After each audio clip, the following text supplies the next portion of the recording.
Hello, everyone. Welcome back to the Three Body Problem, a podcast that has never won an award. However, we've made it all the way to episode 18, checking in from Romania. Costin, Raiu, how are you, my friend? Hello. I'm in the beautiful countryside of Transylvania, not far from Dracula's castle. Are you fucking serious right now?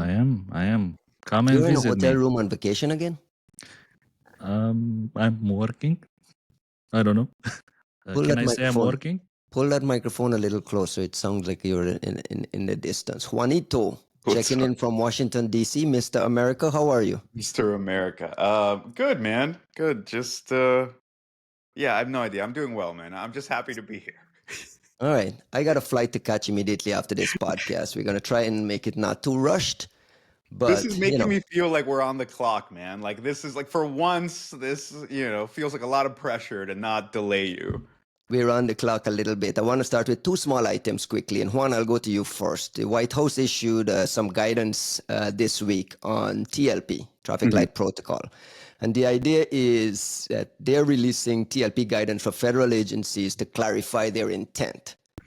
Why, like, who's upset about something? Why are we reading this press release? What's the importance of this? I think it's actually pretty cool that they released it, but I can see how for most people this doesn't make a whole lot of sense.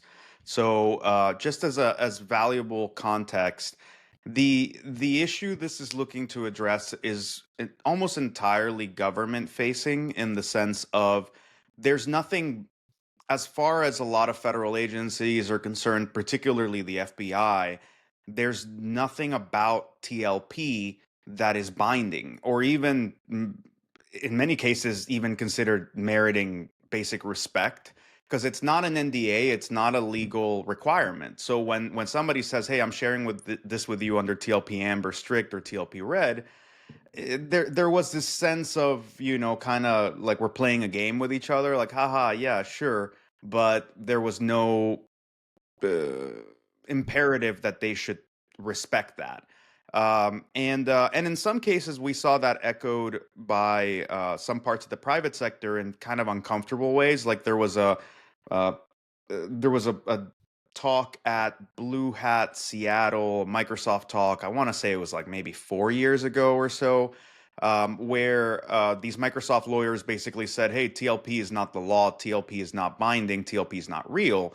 And it went over like a freaking lead balloon. But in many ways, it was an expression of that same government mentality. So to see the ONCD come out and tell the rest of Gov, "Hey, you need to respect researchers and information sharing culture, and that means you need to respect this TLP protocol." It's actually a really great move, just of USG trying to sort its own house out. When you say respect it, what do you mean? Like there's disrespect to it? People are not sharing and not like help me understand, Costin, what's the problem statement we're trying to address here? I wanted to ask the same question. I don't know why you're directing it at me because we have our expert here in the American side of the house Why things. am I Mr. America now? But like immediately when I was reading this, the thing that came into my mind was, all right, so they had to publish this. It means that somebody was not respecting it.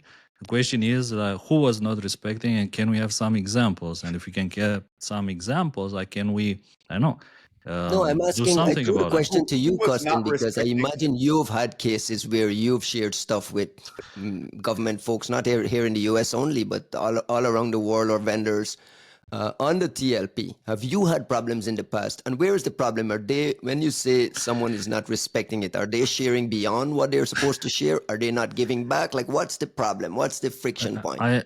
I think there is a kind of, and I see where your question is going. There is a deflation of TLP levels, in the sense that I've seen many times when information is shared under TLP Red, the other party kind of understands it's TLP Amber plus strict. When they do it TLP Amber, they think it's maybe green. I don't know.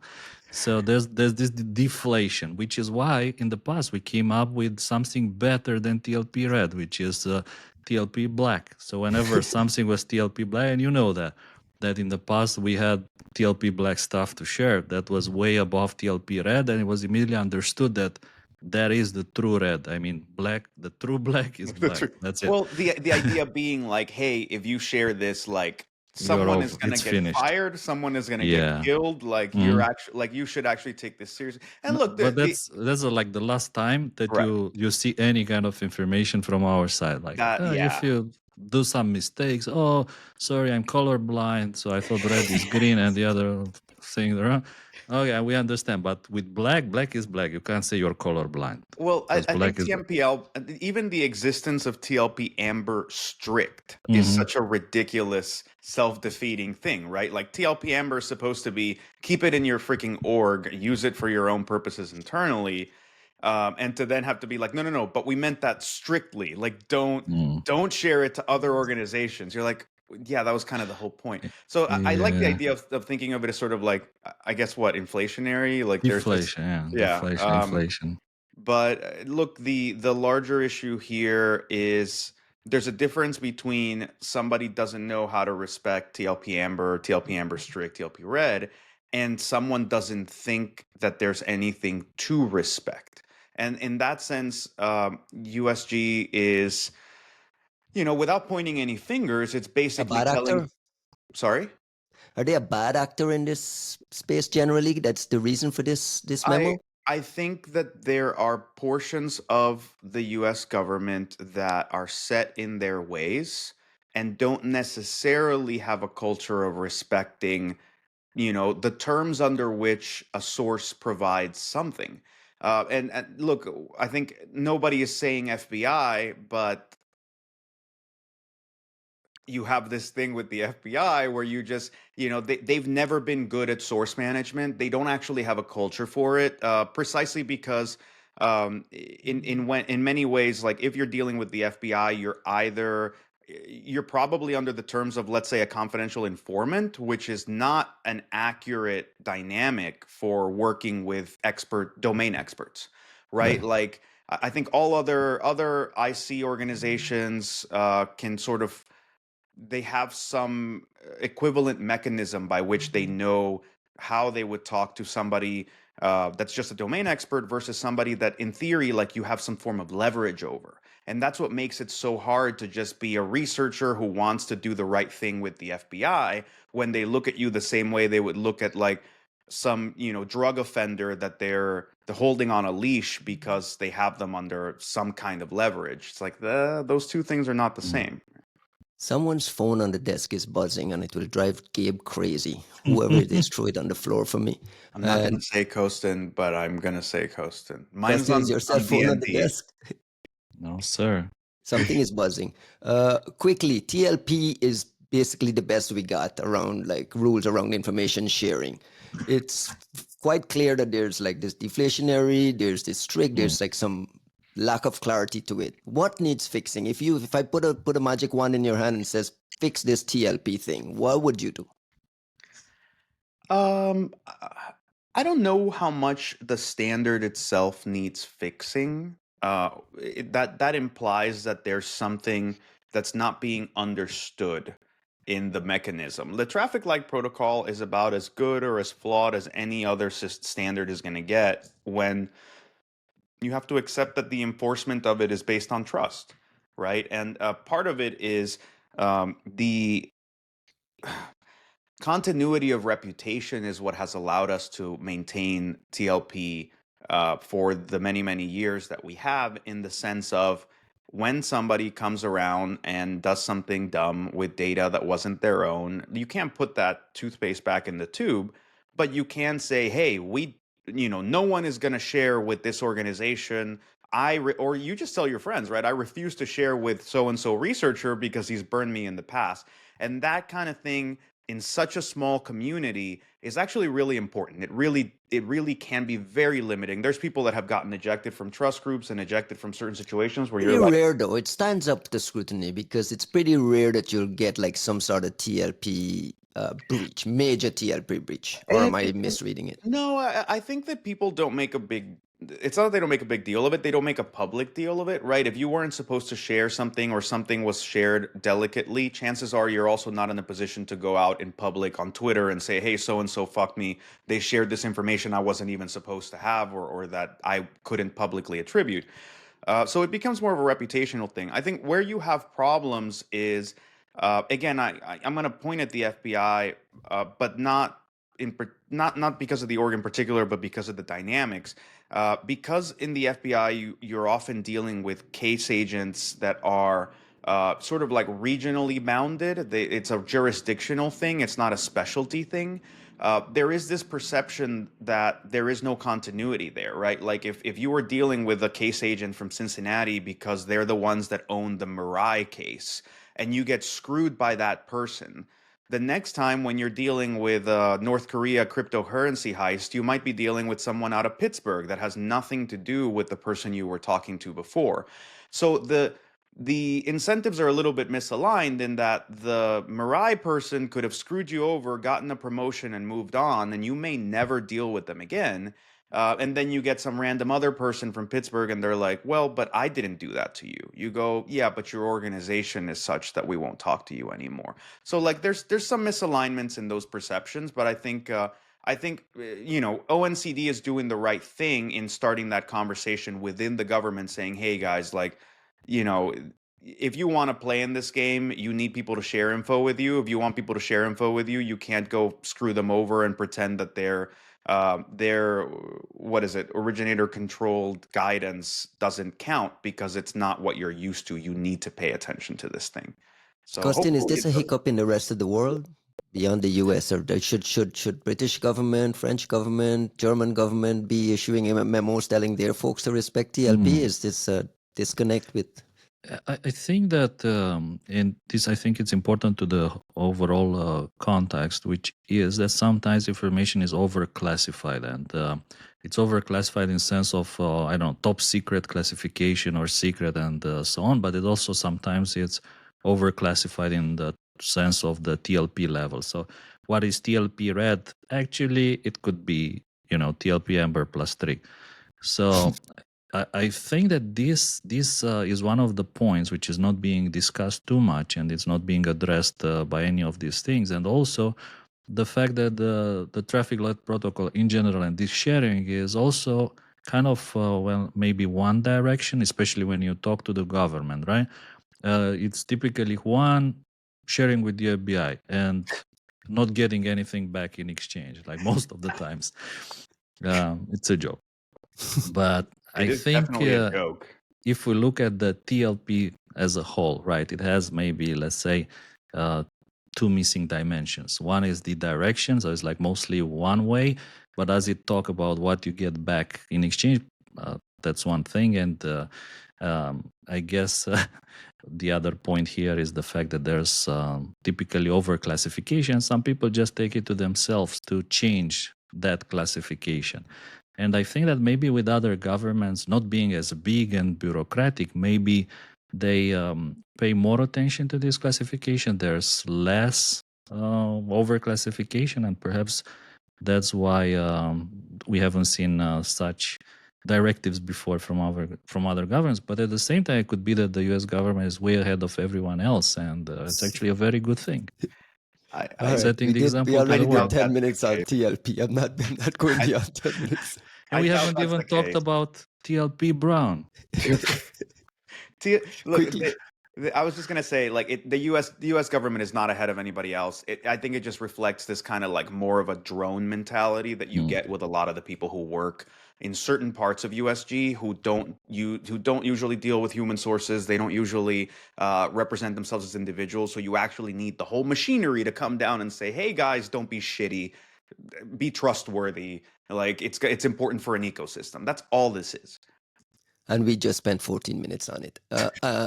Quickly before we get into the news, Reuters republished their piece on Appin, this Indian startup that did this core research with your team at Sentinel One, Juan. Yeah. Republished it after getting a favorable court ruling around freedom of the press, freedom of speech. I read the paper. Pretty significant because it was very rare that stories are pulled. Stories on this kind of cyber investigations are pulled completely. Reuters pulled their story, Sentinel One pulled its research, and a lot of news publications got lawyer letters to pull, and most of them pulled the research. Quick question for you, Juan. I don't want to Even belabor it too much. podcasted. I don't know if is this podcast going to get pulled as well after this. We'll find out. We don't fact check. Wait, okay. This is for Quickly, are you guys going to entertainment republish your purposes. report? What's going on in your team? I don't want to get ahead of ourselves. We have, I'll say this, no bullshit. We actually have a really great legal team who have done anything and everything to try to enable us in most cases. They've been really wonderful. So I don't want to get ahead of them. They're reviewing the situation now. Our hope is to put the blog back up, but we will listen to our beloved lawyers in this one. Costin, what is up? Where is Appin now? Like post-report, the company still exists? Is it business as usual? What has happened since this legal drama? Well, typically, I think what happens with this company. So again, not speaking here in particular because I don't want our podcast to be taken offline. But in general speaking, like they just rebrand, they rename the company, maybe fire some people leave, they start another company like as a branch. This happens like all the time, and they continue operations sometimes with different people with a different name. So that I think happens a lot, and it's quite typical in this field. Now, yeah, I see here that there's discussions that the company is still active, but essentially as other companies, no longer called Appin. Something to keep in mind with this is, so we keep talking about Appin as a company. What ends up happening with them is, look, to their credit, well, to their credit, in infamy, Appin starts something really big within India, and it extends far beyond Appin itself as a singular company. There's a reason why kind of part of what they were alleging and what they used to try to take down the Reuters story is this notion of like defamation to these this association of Appin training centers. The idea being that you're disparaging people that have been trained up within these security training centers as if they're all people doing illegal, nefarious activities, hack for hire, stuff like that, which I don't think that was alleged in the first place, but sure, let's add that clarification in there. But more importantly, it shows you where Appin has gone as a sort of like business phenomenon, that you have this almost franchise model of Appin training centers that have created these other organizations that have presumably produced all kinds of good and bad things. What's interesting there really is when you look at the APT, like the threat actor side of the house, without correlating them with any company in particular, there is a similar structure to how you see Indian threat actors kind of develop and piece apart and branch out, where for many of these actors, you end up finding some tie to Operation Hangover back in the day, to something that there's this kind of like tree trunk that splits, and you don't have any perfect segmentation between it. But like Modified Elephant had early connections to Operation Hangover stuff. Sidewinders had early connections to Operation. Like you have all these different pockets of individual threat actors now, but in some way they all seem to go back to this like trunk. So it is a very interesting situation. I won't correlate that with whatever new Appin derivative orgs there are out there, but it is an interesting, similarity. And Appin is one of many of these private mercenary firms that we've talked about popping up here and there. We talked about the Apple lawsuit, the NSO group issue. Like Appin is just one of those small things. This one became relevant because why? It was in India. It was a startup that had come out of this training center. Like why? No, there's a couple of interesting aspects to this that make it very relevant. One of them being that you mentioned NSO and whatnot. This situation is very different than NSO. NSO is providing tooling, and you can have conversations about whether that's legitimate or not, but they're being given to organizations presumably within the government that are doing things presumably within some legal framework. What happens with hacker for hire companies in India, writ large, is this kind of complete lawlessness, where they are getting hired by just about anybody. They were getting hired by private investigators, by people involved in lawsuits across the world. So what ends up happening with this Reuters story is some information makes it out of Appin that actually shows the inner workings of how Appin was allegedly supporting these different types of customers. And if you read the Reuters story, you get some really interesting stuff where there's legal proceedings in the U.S., things that have nothing to do with cyber, that are being the legal process is being undermined by these hacker for hire entities that are just providing blackmail information, providing all kinds of things that can then be leveraged in these situations.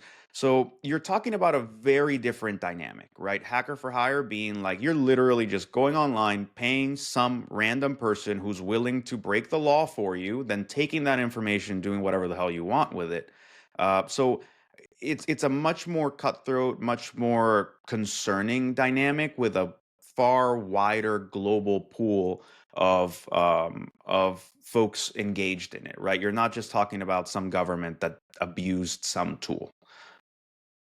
Shout out to the Reuters guys that did this investigation. Shout out to Tom Hegel. Shout out to all the guys who put together the technical background to solidify I'm amazed to see that it's come out, man. Like the amount of work people have put into Operation Hangover and everything before is one thing, but to see a Reuters story get taken down for the first time in I don't know however many decades over this Indian court injunction was deeply worrisome. I know the EFF and other folks like really kind of perked up the minute that you see these investigations being taken down, because I mean, in many ways, it's not just that it's some kind of like slap lawsuit, but it's the fact that what's being leveraged and abused here is the presence of any company in India to then use these very trumped up laws to be able to arm wrestle them into compliance.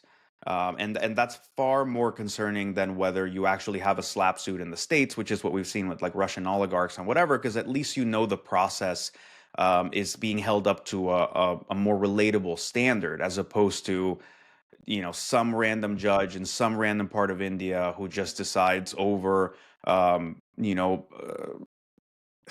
case like this on whatever terms they choose, using the leverage of the fact that like you probably have employees somewhere in New Delhi who are now subject to all kinds of draconian measures. Probably going to have a long-term chilling effect as well on folks who don't want to deal with all this lawyer stuff, so they're just not going to go down that road. And especially in this area of research, it's always sensitive and kind of, I mean, you're doing this book on hacker team, right? This is a sensitive area of digging that. Right. When these court cases pop up, you expect this long tail. Anyway, look, I'll put this. If you want to talk about a counterbalance to the chilling effect, if you want to open yourself up to discovery in a lawsuit, be my fucking guest. Part of what we're doing in the book that has been, and look, I keep saying we're doing this book. Lorenzo has been working his ass off. I am barely like crawling behind him. But like something Lorenzo has accomplished is to get access to court documents from when Vincent Sethi, the CEO of Hacking Team, decided to go after some of the former employees, alleging that they were behind the Phineas Fisher hack, which is patently not true. But what it did provide us was thousands of pages worth of court discovery. So you go, cool, you want to arm wrestle some people and hope that you can just keep them quiet. That's great. Just remember that discovery cuts both ways, and we'll be more than happy to check that shit out when it comes out. You're sounding like Apple's lawyers running from the NSO lawsuit. Right, man. Well, the opposite. Yeah. Quickly, let's get to the news. I just want to read the top 8 headlines on SecurityWeek trending, just to give people a perspective of like what we know and how little we know. The top story is CISA warns of recent Microsoft SharePoint remote code execution flaw being exploited in attacks. Number 2, Fortinet confirms zero-day exploit targeting FortiManager systems. Number 3, Cisco patches a vulnerability exploited in a large-scale brute force campaign. Number 4, Samsung Galaxy S24 hacked at Pontoon, Ireland. Number 5, Cisco confirmed security incident after hacker offers to sell data. Number 6, That's new not the Fortinet number. zero-day exploited months before the patch was issued. Number 8, NVIDIA patches high-severity flaws in Windows and Linux graphics drivers. It's just a pouring, non-stop pouring. Now, if you keep in mind that this is just a tiny, tiny, tiny fraction of what we know, it suggests that we're all wasting our time. Like, what are we doing? What are we doing? I want to focus in on the Fortinet zero day because this Forti manager thing is the top story this week. And Kevin Beaumont had a brand new piece today on. Costin, what stands out to me with this one is how little we know. Like, do you have a sense of what's happening here with this Fortinet? Who's behind it? Who the targets are? Like, what's really going on? The first thing that strikes me in the list is there's a lot of Fortinet mentions in there. There's a lot of Cisco's. And remember what I said in the past when you were asking what are the cool guys using? I don't see any Proxmox in here. I don't see any pfSense. I'm just saying. And I don't think we're losing any kind of battles. We're just, maybe people are not using the right kind of things. But again, well, to be a bit more serious and speaking specifically about the FortiJump story, that's how Kevin likes to call it. I think this is quite interesting in the sense that you see that more and more of these appliances are actually built in such a way that they're quite easy to manage remotely, including servers. For instance, when you buy some high-end servers, they kind of come with a cloud subscription. So there's like a QR code that you can pull on a small card out of the server.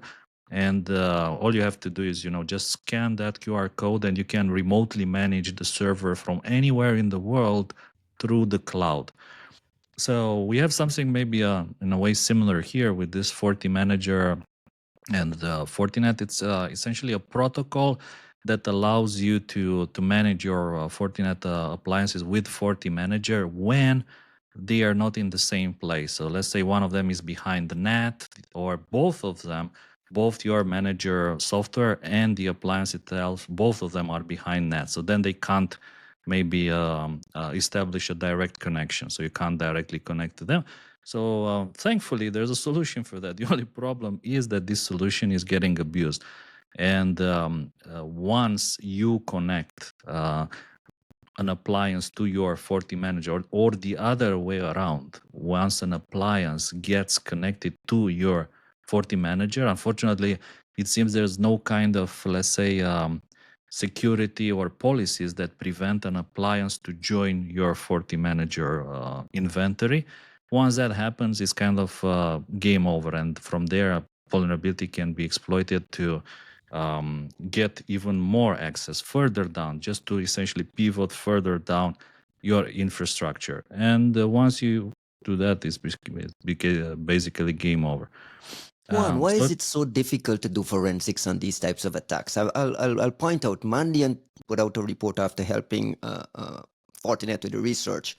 And they're basically saying we don't have more details on the threat actor exploiting this vulnerability. We've seen 50 potentially impacted victims. Google is notifying potentially impacted victims. We kind of suspect that they might be doing this. Like, why can't we even do forensics on this thing? Well, I think you should ask Fortinet that, right? Like the problem here is that these companies that have been making these appliances have not prioritized inspectability in their development of them, and then there seems to be some way in which they've also gone into dissuading in certain periods. I'm not going to say it's Fortinet in particular, but this is what we've seen with Ivanti, Secure, all these different appliances, wherein it's your hardware, so you think you can essentially limit what people do with it, including being able to do proper incident response. And by that, I'm saying, like, if I need to engage the manufacturer in order to do incident response and follow whatever terms they might want, NDAs or whatever it is that they're asking for, there's something wrong with the device, right? Like, there's something completely wrong with the way it's been manufactured, because that's not how any of this shit should work. Didn't Fortinet bring Mandiant in to do this research? I imagine all those friction points would be removed. I don't know why would Fortinet bring Mandiant in to do it as opposed to Mandiant discovering this and letting Fortinet know? And I'm guessing. I don't know. Yeah, we're all guessing. We don't I fact don't check, know. and we might correct it down the road. But But what I'm saying is, like, is Fortinet discovering any of this? And I'll say that about Ivanti and PulseSecure, Barracuda, and so on. Like, are these people discovering any of these vulns themselves? It's the same thing as Apple, right? Like when you just have this waterfall of like external people telling you there's this wrong with your product that you didn't know about. And you go, thank you. It has been fixed. And you go, well, what else is wrong with your product? They go, nothing. There's absolutely nothing wrong with our product. And then somebody has to come back 2 months later and be like, there's this thing wrong with your product, and they go, thank you, it's fixed, right? Like it's this constant cycle, but it's living off of the information asymmetry of it's really hard to inspect these devices. Someone is going to find out that something is wrong by virtue of stumbling on a different part of an operation that includes a 0-day in these things. So you stumble on a C2, or you're investigating some other thing, you find some traffic in the middle of some other investigation, and then you realize that there's one of these shitty devices in the middle of it, including a 0-day. And you go, cool, let's let these guys know. But it's not driving any kind of change on their part. That's as far as we frightening, can though. tell. All they're doing is getting better at crisis PR. You don't actually see them going, look, we're realizing that the entire forest we've built is on fire. Here's a bunch of tools to try to help everybody investigate this shit. And then we're going to be working on revamping FortiOS and all of our product line over the next 2 years, but it's going to take some time. So here's a bunch of IR kits or whatever the hell people need. Like, we don't see that from any of the appliance vendors. It's just this constant, Apple-like desire to plug the holes of the ship with your fingers and then pretend that you haven't been sinking for 6 years. Just confirmation of how little we know. I'll read a line exactly from the Fortinet, word for word from the Fortinet advisory. At this stage, we have not received reports of any low-level system installations or malware or backdoors on these compromised systems.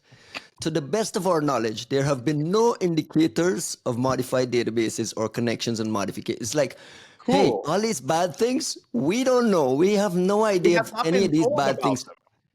We Like, have not been told of anything bad. correct. How do we fix this, Costin? Like, for instance, why hasn't there been a CSRB investigation of these vendors? Like, I feel like this is a daily occurrence. You look at the CISA known exploited vulnerabilities lists. It's once a week you get a PulseSecure, a Fortinet, an Ivanti. There's always something popping up. Why aren't we prioritizing this? If it's, as we expect, it's under attack, ODs galore, nation state guys are playing there. Like, why are we letting this world live?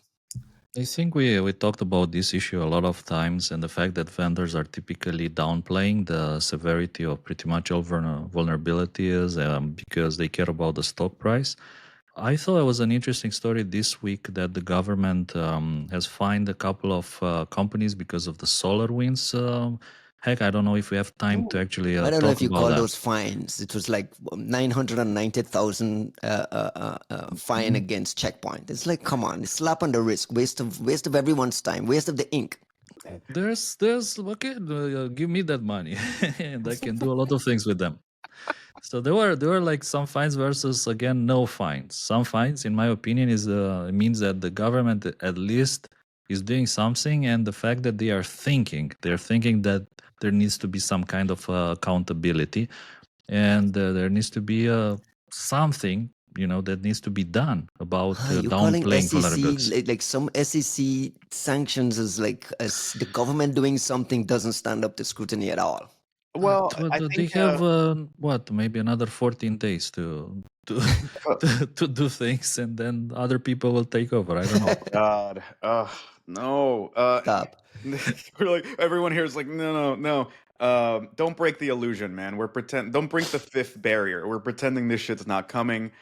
Look, the issue with fines, and maybe this isn't as obvious in a European context. Maybe not. I'm being, I don't want to oversimplify the European mind. I'm just saying, in America, being fined something small is almost incentivizing more of that behavior. It's built You've into the business model. you've basically said this is not like eh, the worst possible thing that could happen. The government coming and trying to take your money has happened in such a manageable sum that fuck it. If that's the It doesn't order of stand up to magnitude scrutiny. that we have set, like they're not going to show up saying it's $100 million fine. You go, oh my god, like we're ruined. If you show up with like 999,000 or whatever, you're like, cool. Like, These guys must have amazing lobbyists, though, because they've avoided CSRB scrutiny. They've all signed the pledge and posed with Jenny Stilly at RSA behind a nice big screen. Like, no, this is real stuff. They've all taken the pledge and going out and saying, hey, we take secure by design, secure by default seriously. We're progressing in the right direction. The ODAs keep flowing. We're in this mess, and nobody's investigating it. It suggests that there's a very strong lobby there, or I, someone else just doesn't care. I don't know. no, I'm not against the notion that there is a strong lobbying effort, but I don't know that it's their lobbying effort. Like the issue that you have here is a kind of implicit banding together of anti-tech regulation lobbying writ large. So it's not about these appliances in particular. It's the fact that like no tech company wants any regulation, period. And what this all gets caught up in is a broad effort to stave off any kind of regulation because it's almost like breaking down this wall. Like right now, there's this perception that regulating the tech sector in any meaningful way could be a financially crippling thing to the US economy because you don't want to disincentivize innovation or whatever bullshit we're really caught up in. So it's almost like nobody wants to cross that Rubicon in any meaningful way at any portion of tech, whether it's AI or cybersecurity or software liability or whatever it is. Um, so I think what is happening is you're getting this very strong lobbying in a very broad way, and it's also benefiting people like these appliance vendors who just kind of get to look cozy next to Google and Microsoft and everybody else going, oh no, leave us all alone, we're all fine, we don't need this. Like you're gonna really screw up the global economy if you guys do that. I don't think it's specific to this shit. And buyers have nowhere to move to, right? Like there are no new innovation coming up to replace any of these incumbents. So it's not like buyers will punish them. I think the problem, I'm actually really disappointed in that side of things. I don't see any efforts coming up of people trying to create enterprise grade hardware type stuff like what Costin is describing. The Uh, VCs haven't learned how to power it with AI yet, yeah, buddy. I think that I wonder to what extent the VCs want to get involved with anything hardware manufacturing whatsoever. So let's No, I start say there, that. right? I bring up this because CISA is making a big effort around, hey, use your pocketbooks to force them to be secure by design, secure by default. If you're using Fortinet, where do you go? You go to Ivanti? Like, where do you go? Yeah, I think that's the problem, right? You have these very big companies, but also and I would want to ask some of our VC friends how how the VC space looks at this, but how much hardware investment do we see at all? Right? Like if we decided tomorrow we're going to make a bunch of Proxmox appliances that are meant for inspectability, verifiability, and like we're going to go and try to steal the lunches of these companies that have massive sales teams, have already been through FedRAMP, they have SOC 2 compliance, blah, blah, blah, blah, blah. And we're going to go try to outsell them. Like, you actually do need a great deal of infrastructure and sort of business infrastructure to mount a hardware anything company these days, especially if you want to sell to enterprise.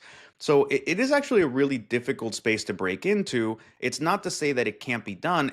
From the sounds of it, there's enough open source and open hardware shit to go mount a very viable alternative to this stuff. But I wonder, when you say voting with your pocketbooks, I wonder to what extent we would even be able to raise funds right now if we went to any of these VCs and said, look, these guys are fucking up. We're going to go steal their lunch. We can make an appliance for that sells for 80 grand, and it's still cheaper than whatever the hell Antiy was selling, and it's only gonna cost us 30 grand, but we need to build the capability, we need to build the software, we need to create a sales team, we need to get all the regulatory, like all the compliance checks and whatnot that allow us to compete with these people. So it's gonna take us like 2 to 3 years. You guys in? I have a feeling that most VCs are going to be like, nah, come back to us when you're already, kind of along the way. Right? But the VCs are excited about funding the inspectability companies, the companies providing some level of inspectability of this software. I mean, we've seen examples of small companies that are early stage startups that are in this inspectability verification space. So I think that's where they're leaning. That's where they see value and money beyond trying to build these appliances and get into the hardware business. But it's not an alternative. It's not an alternative. It's not an Correct. alternative. We're not incentivizing the super high end, super inspectables, pro security hardware company that we will be buying from, for as long as we can before Cisco buys it and kills it. The issue there is you have these. Again, it's easier to fund software. It's easier to fund these sort of recurring revenue models. You want something inspectable. And I think that's cool. I mean, look at things like Binarly, which we're both very big fans of, and we're both advisors in. But you look at something like Binarly, and what Binarly does is it'll enable people to know what's wrong with their software, with their firmware, in an automated fashion, where there's regressions, where there's issues. Like the whole promise of SBOM is there. But let's be honest here. That is enough knowledge to go back to your vendors and to go back to the government and say, what the hell, guys? Like, this thing is super fucked up. The software's super old. There's all kinds of vulns. We've let them know 6 months ago. And you go, yeah, okay, vote with your pocketbook. You go, well, we still don't have an alternative, right? So I think that's the problem, is at some point you do need somebody to come and sell something different. And I've been thinking about this a lot. Like, it makes me wonder if the larger issue here is one of needing to fund a large open source software platform effort more than a replacement hardware effort. Like OpenWRT and all these sort of like Ubiquity type projects. And I mean, even look at something like Android, right? You lower the cost of entry by virtue of making the software, which is this like semi-universally compatible software, freely available. And then everybody can go and flash that onto whatever hardware they want. Like I'm curious to what extent someone would be able to do more in this appliance space by decoupling the software into something inspectable, maintainable, desirable that can be deployed on different types of appliances. If that's even possible, I might be reducing this very complex problem into something overtly simple. But I think that might be a way to kind of affect the space that'll be more effective than sitting around hoping somebody who knows how to build appliances, knows how to sell appliances, knows how to get appliances, verified, regulated, and scored, will somehow show up with a magical solution that enables everything security people want at this time. Costin, you have a free idea for any of the VCs out there? Sure, look into what I was saying, pfSense. pfSense, this kind of class of products. Can I just put a bow on this good. entire story, just come back to the Fortinet thing? Costin, is this definitely nation state? Do we know who it is? Are there IOCs? What is the state of play with what we know so far? So I've seen a couple of IP addresses, 4 of them. One of them has previously been involved in a lot of bad activity, including fingerprinting. I think I've seen one of them used to have a Cobalt Strike server on it as well. So there isn't, let's say, much besides these IP addresses and the number of file names, indicators, and the number of log entries that you should be essentially be aware of. Nothing about attribution so far. Mandiant calls them UNC, so there isn't much in the sense of attribution at the moment. What does your attribution engine tell you? My attribution engine says something towards China, maybe. Yeah. But you ask me why? Because generally they're typically the masters at these kind of things, and so you don't think this is ransomware? You think this is nation state?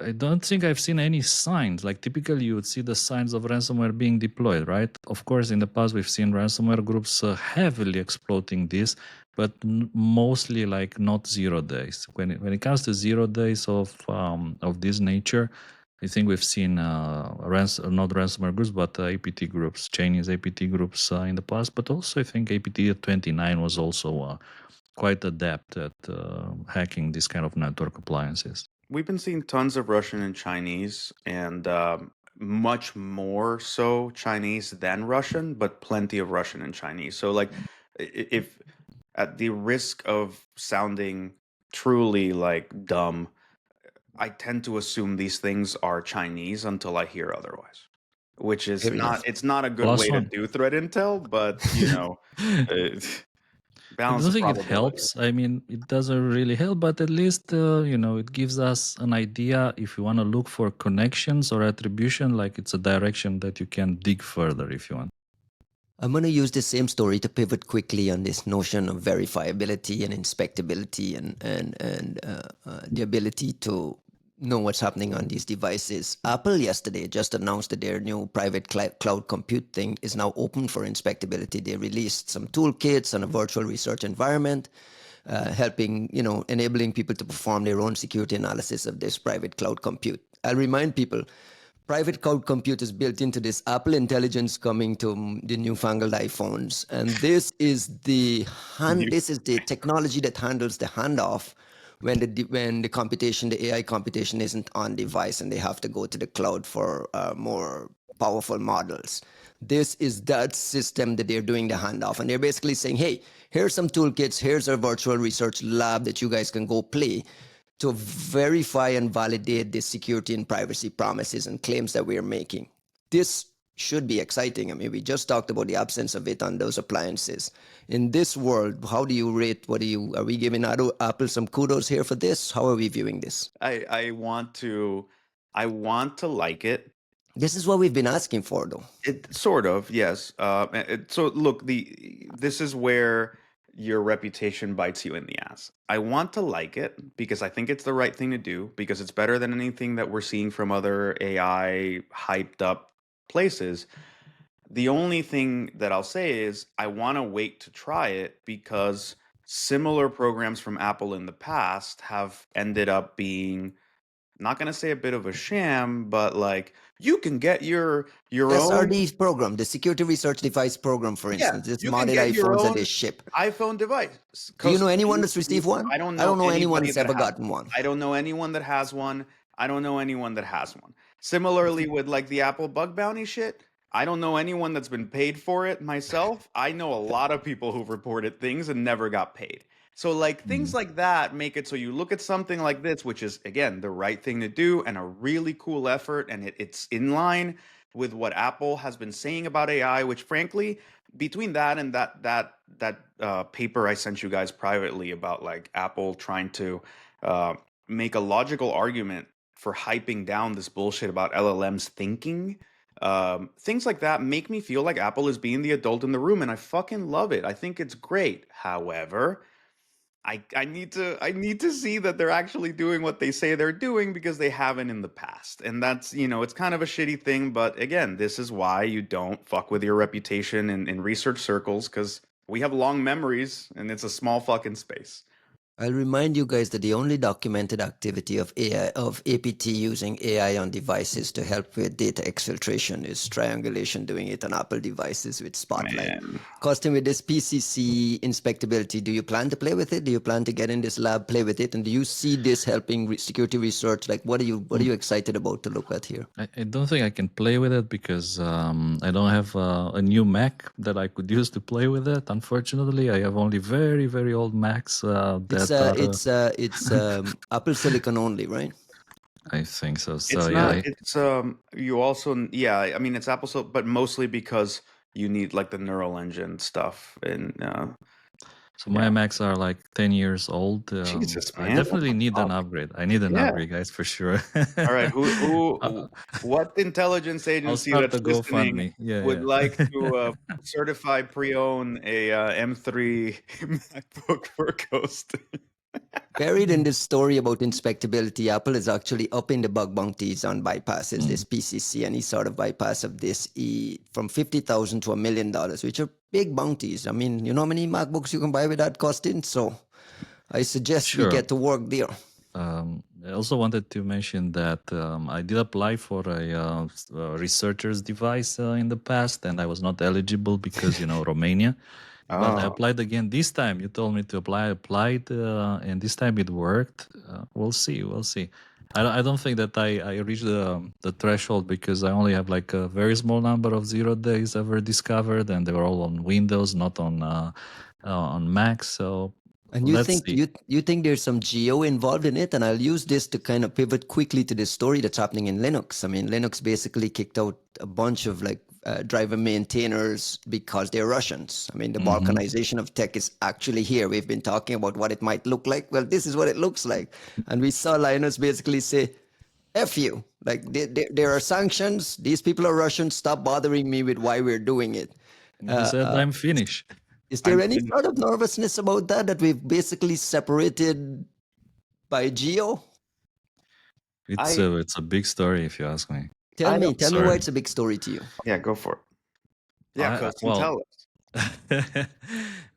I think it's a big story because, well, first of all, initially this was kind of more or less silent.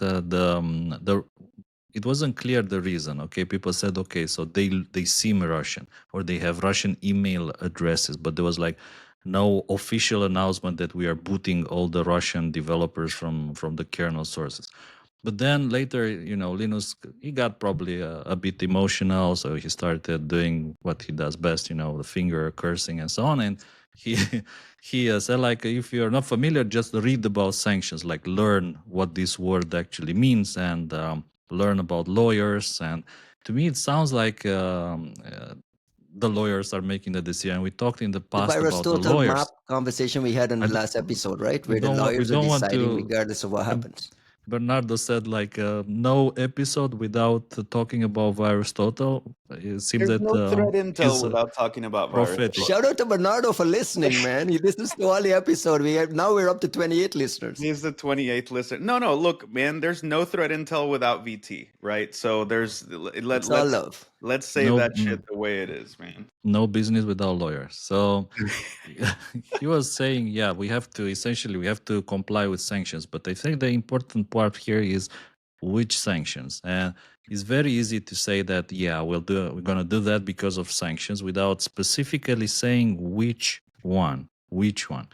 And I think here everyone is just super cautious. Like people are super cautious. We don't know for sure which, but like because in general Russia is bad and there's a lot of sanctioned people in Russia, there's no way of knowing.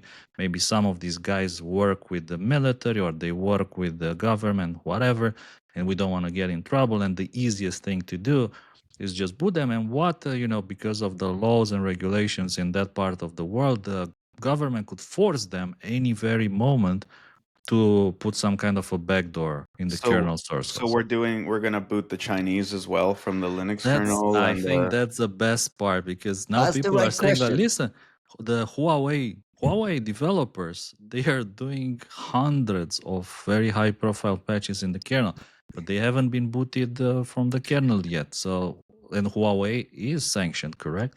It's a sanctioned company. Wow. So yeah, I where I is want it to throw in going? 2 lines. Yeah. 2 lines from the original announcement is that they've been removed due to various compliance requirements, and they can come back in the future if sufficient documentation is provided. I'd also remind folks that the drivers remain in the kernel, like the actual drivers that they were maintaining. It's just the guys got cut out. Very strange, odd This is, I mean, I think scenario. this is more of a symbolic gesture, along the lines of, the big personalities that are involved in maintaining this. But I actually think of it as an interesting admission of the failure of open source when it comes to security. And that's not a very popular view, but I've always been one I've always been very skeptical of this sort of myth that open source means that it's something is more secure. There are more eyes on it that are making it more secure. I actually think that from a sociological perspective, it's actually quite the opposite. What you get is a diffusion of responsibility and a lack of ownership.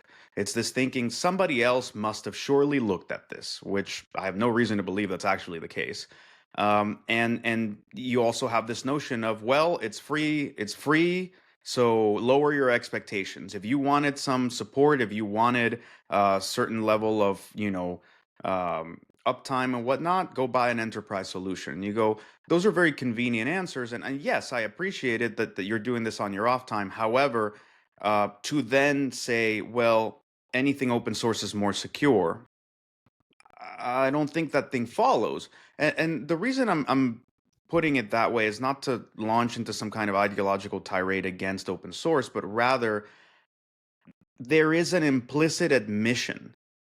If the maintainers of the Linux kernel itself have to say, we're not going to allow these untrusted sources to just throw, because they could add whatever they want in there, and you go, well, so who's reading over, like, if you guys don't feel comfortable with whatever process there is for submitting code to the Linux kernel itself, then what part of Linux is supposed to be heavily inspected and carefully considered? And there's no way you could be hiding X, Y, and Z in this thing. Like, it just, those are not, they're counterintuitive notions.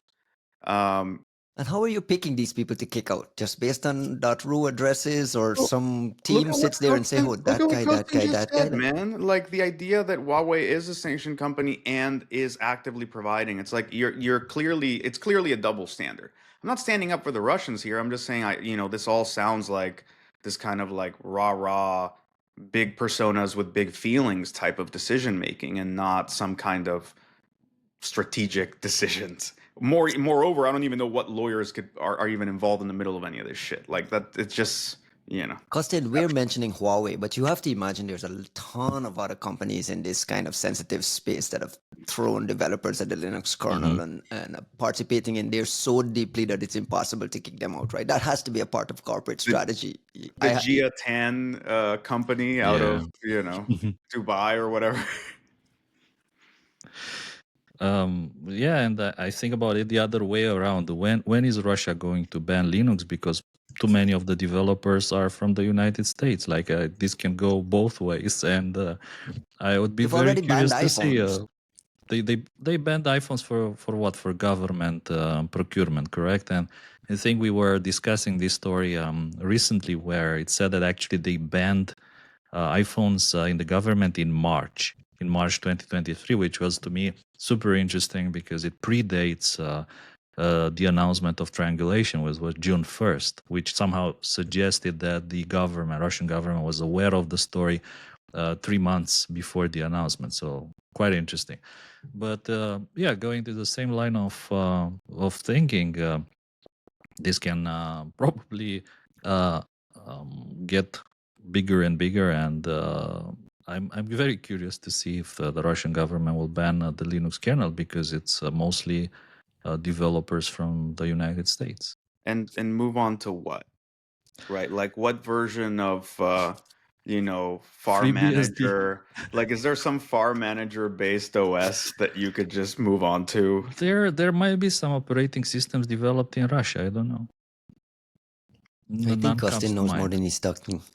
And always knows more than he's talking about. We're an hour in, and I want to get. I will not do like free promotion unless we have like some paid advertisements. You know what I'm talking about. We're an hour in, and I want to get to this story, which is the magic money disappearing on a daily, weekly basis. Cryptocurrency heists seems to be like all the rage these days. We saw an announcement yesterday. The U.S. government owned crypto. There was 20 million in crypto that was kind of seized in certain things, or on the move and being washed. Radiant Capital announced they've lost 50 million in an advanced malware attack against hardware wallets. Oh, Kaspersky had a pretty solid Lazarus report on Lazarus creating a game and exploiting Chrome 0-day to do some crypto heists and so on. Costin, like, this world seems to be where the real security research is happening.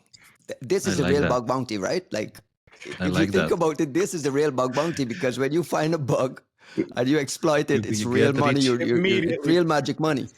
I think it was Mikko Hipponen was saying that all cryptocurrencies have a bug bounty system built in By from default. scratch by Yeah. default. Yeah.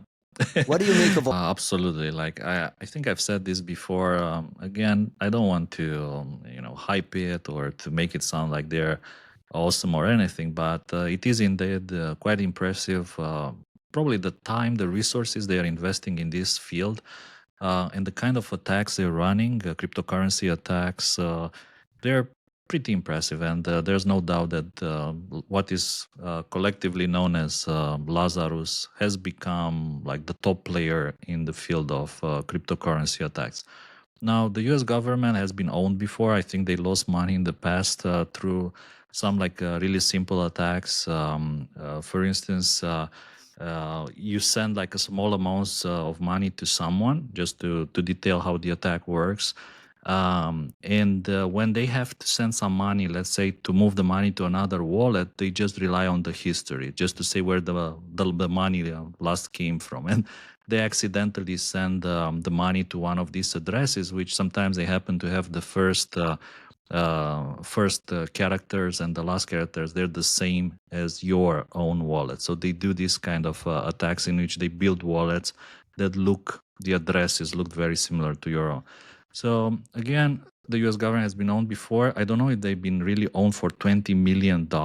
Like losing that kind of money is a bit shocking. I wonder who's responsible for it, who will pay for it. Now, with the Radiant Capital, I think the attack was interesting in the sense that the developers, they did have hardware wallets. However, the malware they're talking about was it advanced enough to essentially intercept the request to the hardware wallet and make it look like you're signing transactions for something else. So I think that the sophistication of the attacks in this field is increasing, and the ingenuity of these attacks is increasing, which is pretty interesting for me. Big money, though. I mean, it's not only the North Koreans. I mean, Andy Greenberg had a story up on this Zach XBT that's on Twitter doing these Right. chase down investigations. There was a recent case, $263 million stolen by a group of teenagers that were just going to nightclubs and sharing this magic money around. It's fascinating how much crime is riddled in that ecosystem outside of the nation state and the North Koreans using it to whatever they're using it for. You know what I'm really curious about is what the attrition is to those funds as you have to swish them around and try to turn them into real money. Like the issue with the magic The money, costs to wash it, right, is Correct. significant. it costs, and then also like how much money. What does the financial fabric between magic money and all of its forms and real money? What's the bandwidth of that at any given moment? Like that's always been my curiosity, and just not having a sense of what the macroeconomics of magic money look like. Of okay, let's say the three of us become a ransomware group, and like we just hold some folks hostage, and we end up getting $30 million of Bitcoin or Ethereum or whatever. And the three of us are sitting here going, guys, we're rich. Okay, how do we turn this money into real world utility? Get Right? Costin a MacBook. Right. How do we get Costin a MacBook? Like, and like that one's easy because you could probably go and whatever bullshit Silk Road like equivalent sells probably a bunch of stolen goods and go, hey, let's get Costin a MacBook. Cool. And then you go, okay, we have $29,990,000 in Bitcoin. What do we do? Right. Like I'm not saying that it's impossible to cash out. I'm saying that there's these big numbers, and particularly in economies that have a clear incentive to emphasize their value beyond all things. I would love some insight, some glimpse of what those numbers look like by the time you're able to get your money out. And look, man, if we go from having no money to having 30 million magic money, and tomorrow we walk away with 5 million real money, That's Still a still a big deal. lot of money. It's still, I'm not saying that there's no value in crime. I'm saying that whenever I read headlines like this, there's like three asterisks next to that number in my head where I'm like, yeah, and look, you lost 30 million. I get that loss is real, but it doesn't necessarily mean the attackers got 30 million. Yeah, And but I'm the very ecosystem curious Mhm. got about it that. too, because if you're paying these fees to all these tornado cash or whatever it's Right. called that does the cleanup, right? I mean, you're paying the fees. The money is still being distributed, even No, if the look, I'm saying I'm not saying that it, like I said, it's you lose the full amount, the attackers gain some portion of that amount, and you're right that the rest of the ecosystem continues to feed, and that's why the house is always winning regardless, right? Like the house will continue to win. The whole ecosystem of tumblers and cleaners and people that are willing to do whatever. And look at what we just said, right? Like Costin stolen MacBook. There's a reason there's a market for all this shit that just gets picked up. Whether they steal your iPhone or they hold up an Apple truck and get a bunch of like how else do you sell those machines? Costin, it's also clear that none of this stuff is anonymous. It's all traceable. Or is there an end point where it becomes untraceable? And is there like a time to cash out? Like, help me understand how this portion that Juan is talking about, how it happens and where does traceability ends? Because the Zach XBT guy is able to look at where the wallets are moving the money and how much is going to whom and all of this stuff. It just seems like there is no anonymity there. That it's I think there's some very good platforms which allow for the forensic investigation of these transactions. Now, from what I have seen, so we have to consider one thing, by the way, which is the main question that was how do they actually bring the money out of the magic money? And I think in the past, the US government sanctioned a lot of cryptocurrency exchanges that were used mostly by cyber criminals. And then they moved on and they started hitting on Binance. So Binance was probably like one of the big warning lights out there because of the volume that they were actually trading. The volume was huge. So CJ, like the CEO of Binance, he went to prison actually in the United States. He may have been released recently or is about to get released for not being compliant again with all these sanctions and customer checks and know know your your customer, customers. Correct. KYC, anti-money Correct. laundering rules, right? But the chain, if you want, it looked very simple. It looked like that, like you steal the magic money, then you wash them through a number of measures, then they end up in one of these exchanges, and from those exchanges they go through the conventional means to casinos, gambling sites, and from there eventually they end up in our pockets, like the hobbits likes to say. Is it traceable from end to end? So what I see is that this trace is getting more and more sophisticated. So jumping between different chains is one of the things that I see more and more often. So like the Bitcoins become Ethereum, and the Ethereum then it goes into L2, which is different other currencies built on top of Ethereum, and from there it jump to another chain like Solana, and it hops across different chains. And this makes it incredibly difficult to trace. Like, let's say the rookie criminals would just, like you're saying, use something like Tornado on top of Ethereum, right? Just to mix the money. They put it in the same pool, like you put something and then everybody takes back a bit. But that's like easily traceable if you want. Same with Monero. But like the really advanced cyber criminals, they cross jump the chains from one to another many times until they get lost. And I think, yeah, Zach is pretty good at tracking this. And even he says, like, from there they jump to this, and from there they jump to that. And eventually, yeah, they jump to something else. But like, you don't know what happened further down the pipe. And the North Koreans are doing the same, obviously, to make it actual money. think- Or they're how are they converting this millions and millions and millions? Through the casinos, right? Through the gambling casinos in Hong Kong. And you have to keep in mind that the North Koreans were pretty good even in the old times with the real SWIFT money, correct? When they were stealing SWIFT money and they were just Bangladesh laundering hack, right? all that.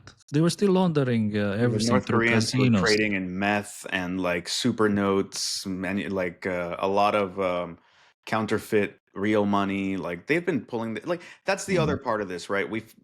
Criminal ecosystems are valuable to criminals in a variety of ways, and that's because like part of that long chain of us trying to launder our 30 million in Bitcoin can very well be, well, we're going to get 25 million equivalent in cocaine, and then we're going to go sell it, right? Like you have all these different ways that criminal ecosystems essentially tie into one another. So like the Macau houses, like the casinos in Macau were a part of, if I remember correctly, some of the discussions around the Bangladesh hack. Like where did this money end up? I think, who was it? Exactly. It was that Booz Allen sub company had a report.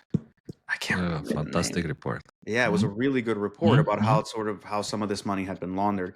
So, it's all these criminal ecosystems are going to tie back to each other in some way. And what I've always been curious about is if you had a real sense of the magic money macroeconomy, I would love to know how much of it was internal services that ended up taking whatever equity and value, how much of it was ultimately just used for crime. Because even when we talk about now like DeFi platforms and all these like bridges between currencies, like some people hypothetically really wanted that in the magic money fandom, but for the most part, like it seems to have the most value in just obfuscating transactions. And you go, how much of that was what accounted for the value of one of these companies that just do DeFi, versus the legitimate use cases of it?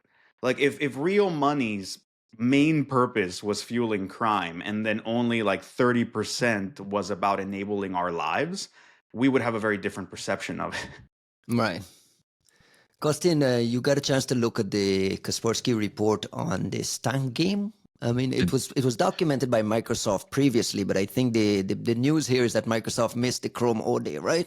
Whoa. The Microsoft researchers missed the Chrome ODay, and that's being exploited through this detankzone.com game website that they'd created their own game. Pretty fascinating story and pretty good research. What stood out for you in this story? Including for me, the fact that they caught it on a person living in Russia, which is pretty interesting as well.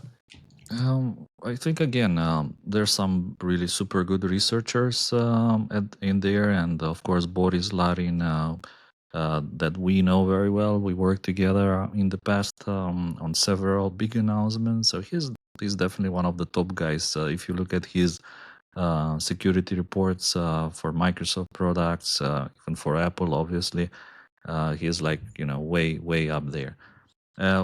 What really stood up for me, I think that exactly what I was saying before, that the Lazarus guys, they are incredibly creative, and the fact that in the past we've seen them create all sorts of trading software that was poisoned with malware, like even hacking into companies and trojanizing their software. But I think that they are doing a lot more than probably what is visible. So even this, like the 0 day, this case, is probably just a small fraction of all the other things they're doing. And to me, yeah, this is dangerous in the sense that I like that they were targeting cryptocurrency enthusiasts, and I'm happy they're not targeting you, Juan, or me, or our friends.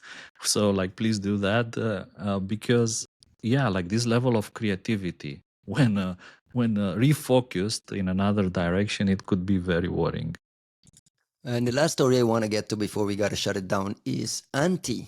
Antiy, Antiy, is this Chinese anti-malware company that has been involved in some of the reporting on Western nation-state type attacks. They're upset with your boy, Juan. They're upset with Dakota Carey from Sentinel One over his criticisms of their work. Yeah. They put out a long report fight against the bald eagle in the fog relaying cooperation and reads very Chinese. Catch us up on what's going on here. It's actually really funny. What are they responding to? So they're responding essentially to a series of to a report by Dakota Carey, my boy, as you mentioned him, who is an absolute G when it comes to a lot of sort of Stay close to that mic. a lot of what's happening with sort of these Chinese researchers, and something that he was discussing was sort of the propaganda value and coordination that seems to be occurring when it comes to Chinese reports on, let's say, US APTs, Western activity, and so on, where he points, he's just pointing out that there's a certain amount of coordination, there's a certain amount of like ignoring certain topics, right? Like the same way that we we give a lot of the US threat intel producers a hard time because they don't cover any Western APTs. I mean, Chinese reports just pretend that like Chinese espionage in its whole scale not only doesn't exist, but then they'll do certain releases that don't make a whole lot of sense except for their propaganda value. And that's just, it's Which not to makes say, sense yeah, because that isn't that the motive? I mean, it makes a lot of sense. Though I will say I don't want to paint them all with too broad a brush. Like the Antiy report against Dakota's work is actually really interesting because it seems like they're really upset at this notion that we're saying that Chinese researchers have not contributed anything net new or meaningful when it comes to investigating Western APTs. And I don't think that's true. I don't think any of us would say that. They definitely, Chinese researchers have contributed at a lot of steps, particularly when you look back at stuff like Stuxnet, Dooku, Gauss era. Like they did contribute, sure. No one is saying that they don't have talent. No one is saying that they don't provide net new things. What we are saying is that the releases are bizarre, that they don't really follow a lot of the standard of what we've come to expect of APT reports from other places. And the points that they try to make are really heavily reliant on a lot of leaked materials from, let's say like the shadow broker stuff, the Snowden documents, etc. Or they point to stuff produced by other companies like Kaspersky and whatnot, but they don't have that same level of rigor, or even it's strange, right? Like you're getting reports in the past 3-4 years about Western activity from 8 or 10 years ago, and Is it even because they're not writing it for you though that it seems bizarre to you? well, they're writing them in English, so let's yeah, I don't know who they're writing them for, but and like I said, I don't want to paint it with too broad a brush because, for example, you'll look at something like Red Drip Team was putting stuff out about the Lamberts, and there's been like Antiy at one point put out a report about some equation stuff in Solaris and so on. So like they have provided net new things. They have found things. What we're saying is that the timing, the manner, the tone, and the focus of those reports is strange. It's outdated. It's not net new enough to sometimes justify some of the length and size of publications. And then you have some companies like Kihu where what they're putting out is basically a political statement. Like there isn't even anything technical to it. They're just bitching about the scale of the US cyber devil, right? And you're like, cool. Now, what's really bizarre about this report, and the reason I really wanted to touch upon it, is they they very expressly call out Sentinel One's arrogance. They talk about they're talking about Dakota on a very personal level in some ways, and they refer to Sentinel One as a my beloved day job as a revolving door for the U.S. government, which I thought was very interesting. Particularly me sitting here, I'm like, okay. But what kills me is they make their argument by pointing almost entirely at research from the Stuxnet Flame Gauss era of things, which they seem to be misattributing in bulk to the US, which, when you're arguing that what you provide is this great attributory value and understanding of the great Western machinery, and you can't tell APTs apart that are not all US, they're just kind of maybe vaguely Western flavored. It doesn't really make your argument. It makes it even worse when you're saying that Dakota is not giving these Chinese researchers their due, and then you ignore my work with Silas Cutler about the things we contributed, like the discovery of Stuck Shop the discovery of Flame 2.0. Stock shop or flower shop? Well, that's the thing. We found that Flower Shop is a component, like there was code reuse between the Flower Shop platform and early portions of Stuxnet. And that's a net new thing that Silas and I discovered and released when we were at Chronicle. What's funny is that report claims that Chinese researchers discovered that and points to like something from 6 months later, even though what Dakota pointed out was in their official timeline from Antiy, they do mention our research from Chronicle. Like it's just, I understand the argument they're trying to make and that they feel insulted that we're saying that Chinese researchers aren't contributing on the threat intel space. But the way that they've made it is the worst possible. Like it's so, it weakens everything you're trying to say when you subsequently focus entirely on outdated stuff, report on things from the Snowden documents, including the code names, forget Western researcher contributions, claim them as your own, and then like get super personal about Sentinel One as a company and Dakota as a researcher for having called you out on it. Once again, you're like, this is a bizarre report taking things on in a very bizarre way, right? Costin, in the last episode, you talked about the Volt Typhoon attribution touching a nerve. Something touched a nerve here with these guys. Oh, Two yeah. things. One, I didn't read the report. I tried to read it. I got to a third through it, and I couldn't understand what it was trying to say. And I didn't have time to put it through an LLM. Did you read the report, and could you put a bow on the episode? Like, what does it mean? Is there any significance to it? Should we pay attention to what Antiy is doing? I did read the report, and the first thing which attracted my attention was this new definition they introduced, which was A2PT, which in their words, it was like there's APTs and then there's advanced APTs, which is essentially advanced PTs. But there is, though. You have to admit that that's accurate. Like true. Like, what did you call them, Juan, in the past? Super threat actors, right? I mean, that was very specifically referring to collaboration platforms between multiple APTs. Hypercloud. Hyper PTs. Hype PTs. If you, for short, we can call them hype PTs. Hype PTs. I saw, reading throughout the report, it seemed that it was kind of written in anger. That's how it felt. That's how it read. Yeah. It was kind of emotional as opposed to, a cold report of pure technical facts and more IOCs. There were like some really weird graphics in there, especially there's a graphic at the end that kind of blew my mind. And I was thinking that, when I grow up, I want to learn how to make graphics like that.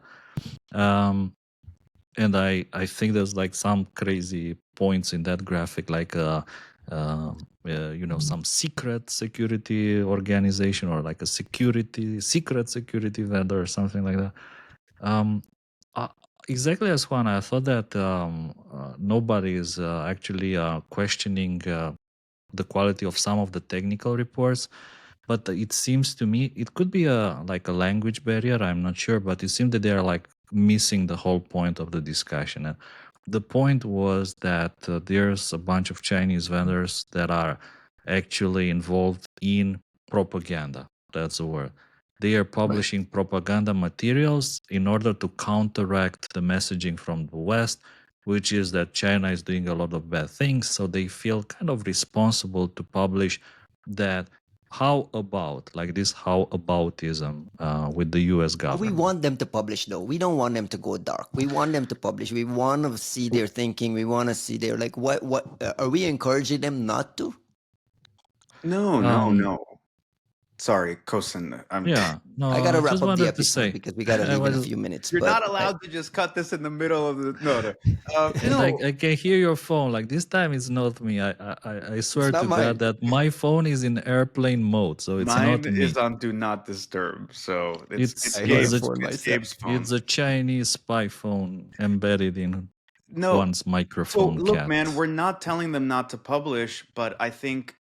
In a very telling way, a lot of that report keeps saying, we do all this great stuff. Just look at what Kaspersky does. And you go, yeah, but you're not Kaspersky, right? Like you're not publishing what Kaspersky's publishing. And I think I'm glad Costin called it out the way that it is, of like, your companies are contributing to propaganda efforts, which is very different to saying you are publishing technical stuff that is in line with your propaganda or with your government's propaganda, which they seem to accuse us of doing. There's this notion that all threat intel is sort of like the uh, contributing to sort of like U.S. propaganda efforts, and some of those graphics, like they're really big on like these connection like line charts, like Pepe Silva style, like bunch of boxes and connections.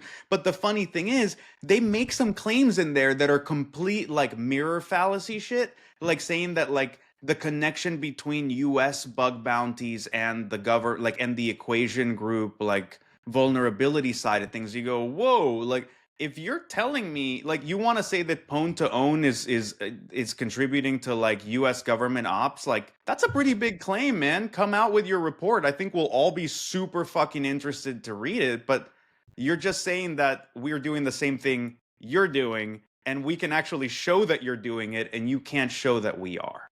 Yeah, but in fairness, Microsoft just issued a digital defense report that only points out that no APTs exist in the West or Israel.